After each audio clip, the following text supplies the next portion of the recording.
வணக்கம் நண்பர்களே, நான் உங்கள் எஸ்ஆர்எம். நாம் கடந்த வீடியோவில் என்டிபிசி பற்றி தெளிவாக பேசணும். என்டிபிசியை நம்ம ஏன் கன்சிடர் பண்ணோம், அதில் கன்சிடர் பண்ணால் நமக்கு நல்ல லாபம் கிடைக்குமாங்கிறத நம்ம தெளிவாக பேசணும். ஆனால் நண்பர்கள் யாரும் இது வரைக்கும் பார்க்கல. அந்த வீடியோவை ஒரு 20 பேர் தான் பார்த்துருக்காங்க. உங்களுக்கு வாய்ப்பு கிடைச்சா அந்த வீடியோவை பார்த்துட்டு இந்த வீடியோவை பாருங்கள். நாம் ஹைட்ரஜன் எப்படி நம்ம நாட்டில் உற்பத்தி பண்ணுறாங்க அப்படின்னு பார்த்தோன்னா, grey hydrogen, blue hydrogen, green hydrogen அப்படின்னு சொல்லப்படுது. பழைய முறையில் பார்த்திங்கன்னா கிரே ஹைட்ரஜன்னு நம்ம நேச்சுரல் கேஸ்லேருந்து எடுப்பாங்க. அப்போ பார்த்திங்கன்னா கார்பன் டை ஆக்சைடு எமிஷன் அதிகமாக இருக்கும். அதுக்கப்புறம் ப்ளூ ஹைட்ரஜன் கடலுக்கு ஆழத்துலேருந்து நேச்சுரல் கேஸ் மூலிமா ஹைட்ரஜன் ப்ரொடக்ஷன் பண்ணும்போது அப்போவும் கார்பன் டை ஆக்சைடு எமிஷன் இருக்கும். அதை தவிர்க்கணுங்கிறதுக்காக தான் க்ரீன் ஹைட்ரஜன் ஒன்று நம்ம கண்டுபிடிச்சிருக்காங்க. க்ரீன் ஹைட்ரஜன் நார்மல் வாட்டர்லேருந்து ரினியூவபிள் எனர்ஜியை பயன்படுத்தி அதை ஆக்சிஜனாகவும் ஹைட்ரஜனாகவும் பிரித்து எடுக்கிறாங்க. இதுதான் க்ரீன் ஹைட்ரஜன். நாம் க்ரீன் ஹைட்ரஜன் எப்படி உலகத்தில் யூஸ் பண்ணுறாங்க அப்படின்னு பார்த்தீங்கன்னா, அவங்க பஸ்ஸு, லாரி, யூரோப் சைடில் பார்த்திங்கன்னா எல்லாமே பஸ், லாரி எல்லாமே ஹைட்ரஜனில் ஆல்ரெடி ஓடிக்கிட்டு தான் இருக்குது. அதுவும் இல்லாமல் பார்த்திங்கன்னா மெத்தனால் ப்ரொடக்ஷனுக்கு யூஸ் பண்ணுறாங்க, அமோனியா ப்ரொடக்ஷன் யூஸ் பண்ணுறாங்க, பெட்ரோலியம் ரீஃபைனிங்காகவும் யூஸ் பண்ணுறாங்க. அமோனியா ப்ரொடக்ஷன் தான் இப்போதைக்கு ரொம்ப அதிகமாக இருக்குது. ஹைட்ரஜன் கூட நைட்ரஜனை சேர்க்கும் போது அமோனியா உருவாகுது. அமோனியா பார்த்திங்கன்னா உரங்கள், ரப்பர் தயாரிக்கிறது, பிறகு பெட்ரோல் கெமிக்கல், இந்த ஏரியாவில் தான் அமோனியா யூஸ் பண்ணுறாங்க. க்ரீன் ஹைட்ரஜனில் பார்த்திங்கன்னா இந்தியாவில் நிறைய கம்பெனி ஃபோக்கஸ் பண்ணுறாங்க. அதில் டாப் 5 கம்பெனி பார்த்திங்கன்னா NTPC, Indian Oil, L and T, Reliance, அதானின்னு சொல்லியிருக்காங்க. நம்ம 2050க்குள்ளார 500 மில்லியன் மெட்ரிக் டன் க்ரீன் ஹைட்ரஜனுக்கு வேர்ல்டு லெவலில் டிமாண்ட் இருக்கிறதா கணிக்கப்பட்டுள்ளது. இப்போவும் பார்த்திங்கன்னா இந்தியாவில் ஹைட்ரஜனில் ஓடுற வெஹிக்கிள், அதுக்கப்புறம் ஹைட்ரஜனில் ஓடுற ரயில் என்ஜின் இதெல்லாம் ஆல்ரெடி டெஸ்ட் பண்ணி முடிச்சிட்டாங்க. இதுக்கு ஒரே காரணம் என்னன்னா, நம்ம 2070க்குள்ளார கம்ப்ளீட்டாக கார்பன் டை ஆக்சைடு எமிஷன் இல்லாமல் ஒரு கண்ட்ரியை உருவாக்கணுங்கிறது தான் இந்தியாவே ரூலாக போட்டிருக்காங்க. அதே போல் தான் மேற்குலக நாடுகள் நமக்கு முன்னோடியாகவே ஆல்ரெடி ஹைட்ரஜனுடைய பயன்படுத்த ஆரம்பிச்சிட்டாங்க.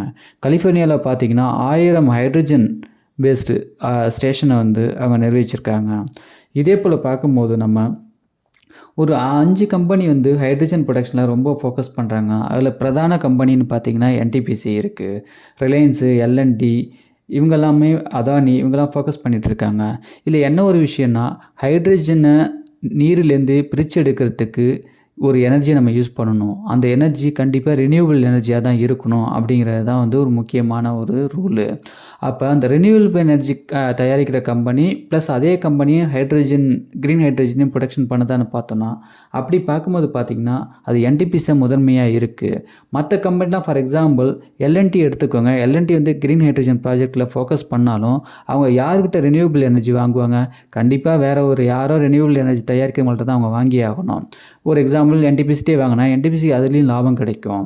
அதே போல் ரிலையன்ஸு அவங்களும் வாங்குறாங்கன்னா அவங்களுக்கும் லாபம் கிடைக்கும். ஆனால் என்டிபிசிக்கு அப்படி கிடையாது. ரினியூவபிள் எனர்ஜி தயாரிக்கிற கம்பெனி என்டிபிசி, க்ரீன் ஹைட்ரஜனை பிரிச்செடுக்கிற கம்பெனி என்டிபிசி தான்.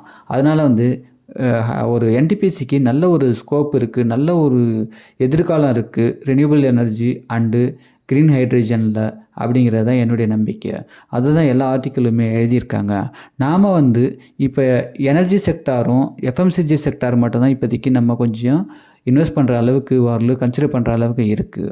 அந்த எனர்ஜி செக்டாரில் பார்த்திங்கன்னா என்டிபிசியை பற்றி எப்படிலாம் அவங்க ப்ரொடக்ஷன் பண்ணுறாங்க எனர்ஜியை அப்படிங்கிறத ரொம்ப டீட்டெயில்டாக போன வீடியோவில் பார்த்துருக்கோம். அதே கம்பெனி தான் க்ரீன் ஹைட்ரஜன், க்ரீன் அம்மோனியாவும் தயாரிக்க போகிறாங்க. நிறைய அவங்க பிளாட்ஃபார்மை செட் பண்ணிகிட்டே வராங்க. அவங்க கண்டிப்பாக நம்பர் 1 இந்தியாவிலேயே number 1 green hydrogen, green ammonia தயாரிக்கிற கம்பெனியாக அங்கே உருவெடுப்பாங்க. இங்கே பார்த்தீங்கன்னா green hydrogen stocks in India 2025 as per market capitalisation பார்த்தீங்கன்னா ரிலையன்ஸ் தான் மார்க்கெட் கேபிட்டலைசேஷனாக அவங்க பெரிய ஒரு கம்பெனி.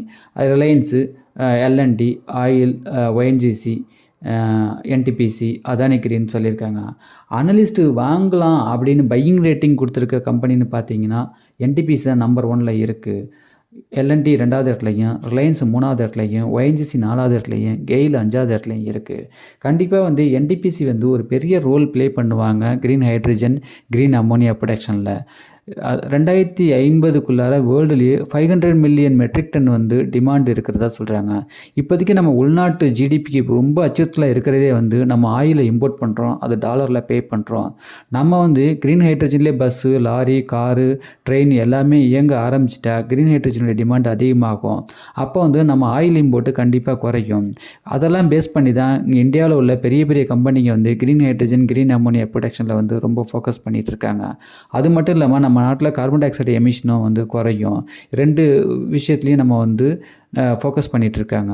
அதனால் என்டிபிசி வந்து ஒரு 300 லெவலில் ஒரு நல்ல ஒரு கன்சிடர் பண்ணுறதுக்குரிய வாய்ப்பாக தான் வந்து பார்க்கப்படுது. அதனால் நான் வந்து ஆல்ரெடி என்டிபிசி ஸ்டாக்ஸ் வச்சுருக்கேன். இருந்தாலும் 300 ரேஞ்சில் வரும்போது கண்டிப்பாக நான் அதை கன்சிடர் பண்ணுவேன். நீங்கள் விருப்பப்பட்டால் நீங்கள் ஆய்வு செய்து இந்த இன்ஃபர்மேஷன் என்னுடைய பழைய வீடியோலாம் பார்த்துட்டு இந்த வீடியோவும் பார்த்துட்டு உங்களுக்கு என்டிபிசி ஓகேன்னு தோணுச்சுன்னா நீங்கள் ஃபோக்கஸ் பண்ணி பாருங்கள், நீங்கள் கன்சிடர் பண்ணி பாருங்கள். கண்டிப்பாக இது எதிர்காலத்தில் நல்ல ஒரு பலனை கொடுக்கும். மற்ற ஏரியாலாம் இப்போதைக்கு நம்ம வந்து ரொம்ப உச்சத்தில் போயிருக்கிறதால நம்ம கன்சிடர் பண்ண முடியாது. எஃப்எம்சிஜி செக்டாரும் ரொம்பவும் வந்து ஸ்லோ டவுன் ஆகிருக்கு. அதனால் அங்கேயும் நம்ம ஃபோக்கஸ் பண்ணலாம். இருந்தாலும் எனர்ஜி செக்டார் வந்து மொத்த உள்நாட்டு டிமாண்டை பேஸ் பண்ண ஒன்று.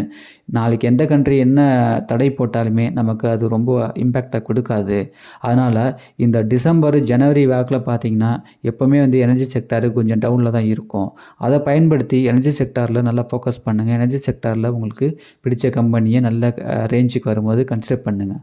என்டிபிசியை நீங்கள் வந்து ஒரு ஆய்வுக்கு உட்படுத்தி நீங்கள் வந்து கண்டிப்பாக அதில் இன்வெஸ்ட் பண்ணுறதுக்கு நீங்கள் யோசிக்கலாம். நான் யாரையும் என்டிபிசி வாங்குங்கன்னு சொல்லவே இல்லை. நீங்கள் பாருங்கள், உங்களுக்கு பிடிச்சிருந்ததுன்னா கன்சிடர் பண்ணுங்கிறது தான் நான் சொல்ல வரேன். இது வரைக்கும் பார்த்த இன்ஃபர்மேஷன் ரொம்ப பயனுள்ளதாக இருந்திருக்குன்னு நினைக்கிறேன்.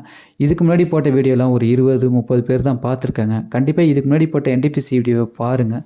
பார்த்துட்டு இந்த வீடியோவும் பாருங்கள். உங்களுக்கு கண்டிப்பாக பயனுள்ளதாக இருக்கும்னு நம்புகிறேன்.